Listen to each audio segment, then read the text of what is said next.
Quando um governo lança um plano tão grande para transformar a vida de milhões de mulheres, o que acontece na prática? Hoje, a gente vai mergulhar a fundo na Agenda Mulheres do Brasil. É um plano de 4 anos que está no centro do debate nacional e nós vamos fazer uma análise completa do primeiro ano, olhando o que deu certo, os desafios e o que de fato já mudou. Para a gente entender bem o impacto desse plano, vamos pensar nele como se fosse um boletim do primeiro ano. Primeiro, vamos comemorar as notas altas, que são os grandes avanços. Depois, a gente analisa as matérias que precisam de mais atenção, as áreas críticas, os desafios que apareceram e, claro, vamos olhar para o plano de recuperação, ou seja, o caminho a seguir. Então, para começar, vamos entender a estrutura desse plano. O que é exatamente a Agenda Mulheres? E como ela foi pensada para funcionar em todas as áreas do governo? E olha só, esse mapa visual aqui mostra bem a ambição do projeto. Não se trata de ações soltas, sabe? Dá pra ver como o plano conecta de um jeito bem inteligente o trabalho, a saúde, a moradia, a segurança e a participação na política, formando uma verdadeira teia de políticas públicas. A palavra-chave que faz tudo isso aqui funcionar é transversalidade. Pode parecer um nome complicado, mas a ideia é bem simples e, ao mesmo tempo, muito poderosa. É basicamente aplicar uma lente de gênero em cada ação do governo. Isso garante que as necessidades das mulheres sejam levadas em conta em todas as áreas, da economia à infraestrutura. Agora, vamos para a parte mais animadora.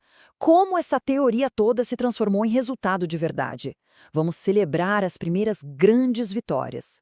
Um dos sucessos mais impressionantes, sem dúvida, foi a criação de estruturas de apoio local para mulheres. A meta já era ambiciosa, mas o que foi alcançado? Bom, o resultado foi simplesmente surpreendente. Superou todas as expectativas.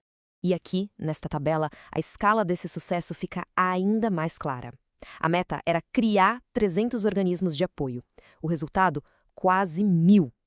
Isso muda completamente o jogo, porque significa que as políticas agora chegam muito mais perto de quem realmente precisa, lá na ponta, no dia a dia. E tem um outro número que representa uma mudança de vida real, 2.100.000. Esse é o número de pessoas, a maioria jovens, que passaram a ter acesso gratuito a absorventes pelo programa Dignidade Menstrual. É um golpe direto contra a pobreza menstrual que impede tantas meninas e mulheres de estudar e trabalhar. E os avanços não ficaram só nos números, não. A gente viu marcos legislativos históricos, como a regulamentação da Lei de Igualdade Salarial, que finalmente começa a tirar o discurso do papel. E também a criação de uma política nacional de cuidados, reconhecendo um trabalho que sempre foi invisível. Tudo isso com um investimento bem pesado no combate à violência de gênero. Mas para a gente ter uma visão completa de verdade, a gente precisa olhar com muita honestidade para as áreas que ainda precisam de uma ação bem mais forte e urgente.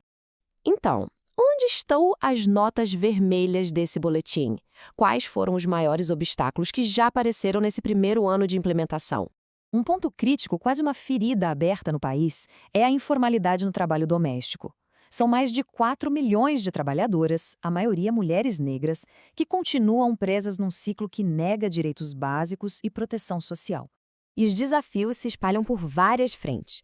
A gente vê problemas de gestão, como falta de dinheiro para moradia e atrasos na tecnologia que impedem um monitoramento eficaz. Vemos crises humanitárias, como a mortalidade materno-infantil indígena, que é alarmante. E, talvez o mais preocupante, vemos uma dificuldade em quebrar as barreiras no poder, com as metas de representação política feminina ainda longe de serem atingidas. E tudo isso nos leva a essa grande balança. De um lado, os desafios que a gente acabou de ver, do outro, as oportunidades que estão surgindo. Como é que a gente pesa esses dois lados? O futuro é exatamente essa balança. De um lado, desafios gigantes, como levar serviços para o interior do país e combater a violência política que só cresce. Do outro, oportunidades de ouro, como usar grandes eventos internacionais para dar mais visibilidade e força econômica para as mulheres. Diante desse cenário todo, qual é o plano de ação? Vamos dar uma olhada nas decisões concretas que já foram tomadas e no roteiro que está traçado para os próximos passos. A resposta aos desafios já começou.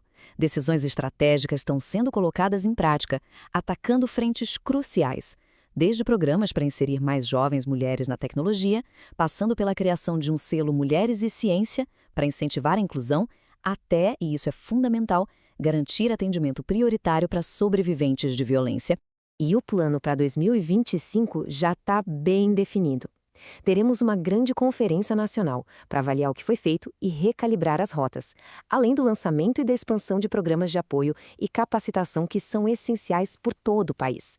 E se tem uma ideia que amarra tudo isso, é esta citação da própria avaliação oficial do plano.